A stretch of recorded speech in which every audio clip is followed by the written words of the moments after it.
pamatiko ita akong lamayaya kan piyong na. What's up mga kabadboy? Aadi kita yan natin sa National High School para magpakialam kung siraan balik ang mga estudyante dito. Tara! So ako si Gabriel NGNP Vidal, taga Leyte High National High School. My name is Selena Beniz Aldulay. I am 14 years old and grade 9 student po from section Bromine. Okay, so my name is Claire Olasamo Cariola. My name is Lucia Binantipara. We're both grade 9 from Aluminum. And I'm JJ Al Oraya po, grade 8 SK student from LNHS. So ako kay ni RBD Avila, and grade 12 students. Ako ngayon ni Margaret B. Opeña from Anibong 9, grade 12 students from Leyte High. Ako po Angel Ema at grade 12 student. Taga Dreamville CRS. Mag-classmate lang ako. Apo. Magkano ang allowance mo everyday? 50 pesos po. Allowance 100 pesos. Per week 500. 75 lang po. One po, danay 100, danay 120. Pero ang pinaka parang haros permanente. Pero minti 100. 100. amon allowance, my allowance every day is 50 pesos. Ikaw ate, Same lang po. 50 times job. Okay, ako. Kada adlaw akong allowance is danay 40, danay gaya 50. And ako na per day 120. So pag per week 600. Danay lapos pa po. Paano mo natitipid ang allowance mo sa araw-araw? Then, siya na ako naginihimo para mas makatipid ako is then nagbabalon na lang ako hinkanon tapos sura kaya syempre di ba basta hindi ka nagbabalon may naman ito mga tendencies nga mapalit ka talaga. Like snacks na lang, and I bring my own lunch man, so dere na yagastos. Para kung, pero hay ba, dere kay magasto man na rati ko. Hay mo sapat ba ang 100? Oo. Paano mo yaging papagtasyo? Nagkukuhan ka, nagkukumute ka. Opo, Taga din ka. tula-tula. So nasa patiya. Pero hindi mo pasay kada adlaw. Kada adlaw, 15. For me po, dere po. So paano mo yan napapagkasya as a 50 pesos as a student? Ginakasya ko po again, babudget ko po as pan morning and for afternoon. At morning po, ada po nga dan mga like an ako ng friends, mga ambagan. And for the afternoon naman po, ada po din ako snacks and for myself and para sa po. So, I get the 25 pesos from the morning and 25 pesos from the afternoon.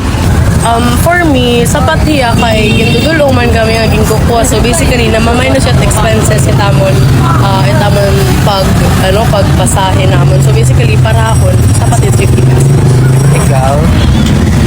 Sa patiya. Akong kasi 40 pesos is kuan la po iyahin. Nakabudget na po ya para la talaga ha mga pamasahe so dito tapos may dala guting kuan kay hara nila kasi tambalay dala ha may anibong so akong pasahe kumbaga barato la siya nagpapagkasya ko akong 40 pesos. Ikaw? Itakon po talaga para makabudget po itakon kwarta per day. Nagbabalo na po talaga ng sorangan kanon. Dere po mahilig mag-ginasto. Kanino galing ang allowance mo? My parents, 100 to 200 lang. It's just not a temporary but sometimes lapo yan. Income, akon mama is teacher, tapos na akong papa is sa nga tricycle driver. Mo nagatagay mo. Ay ra nga duwa dami. Parents. From my parents. So, itakon allowance, di kang itakon mother. She's currently working as a nurse. Tapos, yes. Ikaw? Mami po, di rin po yan nag-work. So, nakon pa kami kan daddy at tiya like Indonesia nag-work. So, like, Ano ang advice mo sa mga kapwa estudyante para makatipid? Ayaw niyo i-waste yung money for something na dire kinakailangan talaga. And if ever man gingugutom ka mo, pwede man ikasos na lang niya diyo sarili naman. Advice para mas makatipid. Walang talaga maging wise sa pag-budget. Kay kung papairalon nato na naton mata nga huna mas imbis nga ang dire importante nga para liton syempre mapapalit man natin kay dire man kita wise sa atong pag-issue ngan sabay na lagi aponin pag tirok-tirok. So, good advice sa era nga, dapat magtipid dira kay kwarta. Kailangan kasi, kung sugad may pangangailangan ka na, kailangan mo ito kasi para makabulig yung tayo sa sarili. May mahuhugot ka no pag kailangan.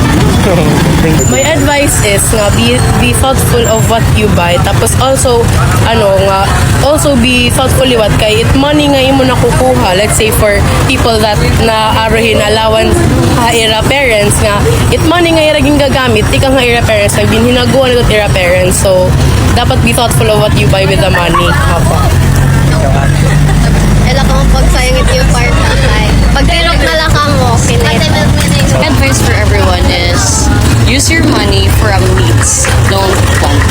Because when you're using it on wants, there ka po maaram kung ano pot man happen tomorrow or hindi ka po maaram. So use your money on needs lang, not wants. Kung may extra ka po, use it on wants na lang if you have that budget.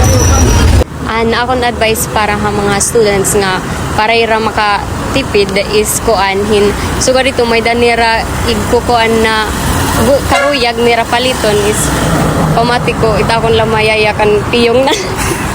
Wala takbayan kay ako as may mga kinahanglan ginpipiyungan ko nala talaga kay maabot gapit panahon nga ito na imo ginihingyap is mapapalit mo gapit. That's it. Kita akong liwat. Diri ka na gud lama lunch.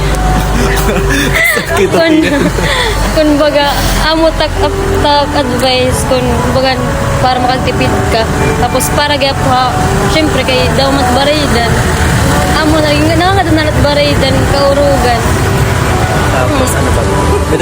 Shout out ngayon na akon mamangan papa nga kuanhin hiragodan nagpupursige nga makapagtapos kami pag-eskwela.